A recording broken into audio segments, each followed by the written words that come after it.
I'm Jen Cain. And I'm Mitchel Baldwin, and here's tonight's top story. The Federal Trade Commission is investigating Facebook's privacy practices.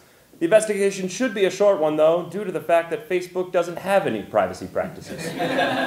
Stormy Daniels and her family have hired a bodyguard. So after her encounters with Donald Trump, it's good to know that Stormy Daniels has finally decided to use protection. It's a slow roll on that one. You can't go raw dog on security. And we don't for this show. Stock in Spotify went public on Tuesday with shares for around $160. However, the price goes up to $170 if you want shares without commercial breaks. A court in Puerto Rico has issued a ruling that will further transgender rights in the U.S. territory. The court ruled that everyone in Puerto Rico, no matter what their gender identity, has an equal right to not have electricity. The annual White House Easter egg roll took place last Sunday, and in a special twist this year, instead of hunting for eggs, kids had to find Trump administration staffers who hadn't yet quit. President Trump called Roseanne Barr to congratulate her on the success of the reboot of her sitcom. Trump also wanted to get some insight from Roseanne on what it felt like to get high ratings. The Duffer Brothers, creators of the TV show Stranger Things, are being sued by a plaintiff who claims they stole the idea for the show. The plaintiff's name? The 1980s. And now, where hard news meets Hollywood, here with the entertainment news, Bjork!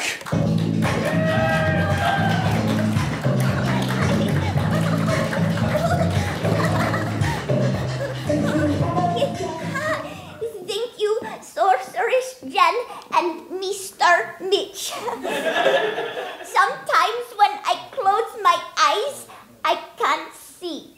Yes,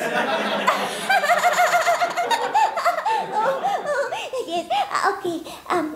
Channing Tatum and Jenna Dewan Tatum have announced their separation after nearly 9 years of marriage. Channing knew their relationship was in trouble when in the bedroom, Jenna started calling him Not So Magic Mike. Yes. Doctors have ordered Aretha Franklin not to perform any concerts in the next few months, explained one of Aretha's doctors.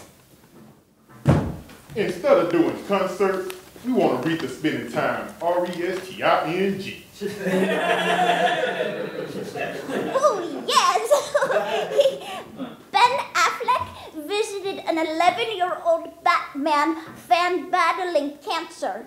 The visit occurred because it was the kid's make-a-wish to convince Affleck to stop playing Batman. Oh. Counting Crows have announced a 25th anniversary tour. Unfortunately, for the rest of the band, it's also the 25th anniversary of the last time the lead singer washed his hair. Stinky. And finally, on Thursday, Pharrell Williams turned 45. He wanted a big venue for his birthday party, so he's holding it inside of his hat. Yes, I am a fountain of blood in the shape of a girl. Thank you. Thank you. Thank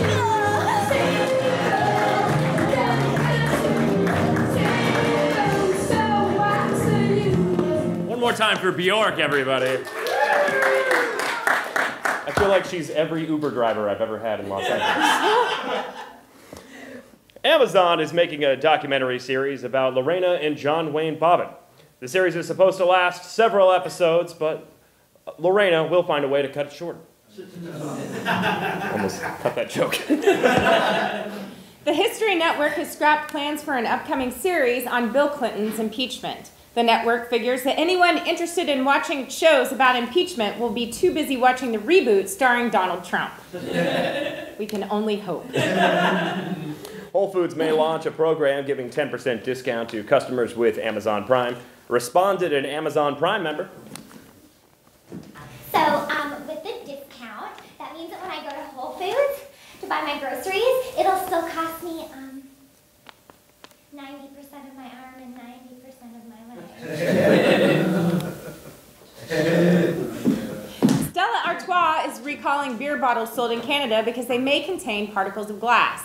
In addition, Bud Light is also recalling beer bottles because they may contain particles of Bud Light. A 20-year study has proven losing your life saving boosts your risk of an early death by 50%. Luckily, millennials will have nothing to worry about since none of them will ever have any savings. Everyone became sad. For the first time in 91 years, pubs in Ireland were allowed to sell alcohol on Good Friday. Because if there's one thing the Irish need, it's more days in the year when it's easy for them to drink. My home state of Ohio is close to passing a law making it illegal to smoke in a car with a child under the age of 6. Which is going to be rough because having a kid that's under the age of 6 is when you need that cigarette the most. That's what happens. In Pennsylvania, a couple who met in a supermarket held their wedding in the store's aisle 13. And later, the store called for cleanup in aisle 14 because that's where they held their honeymoon.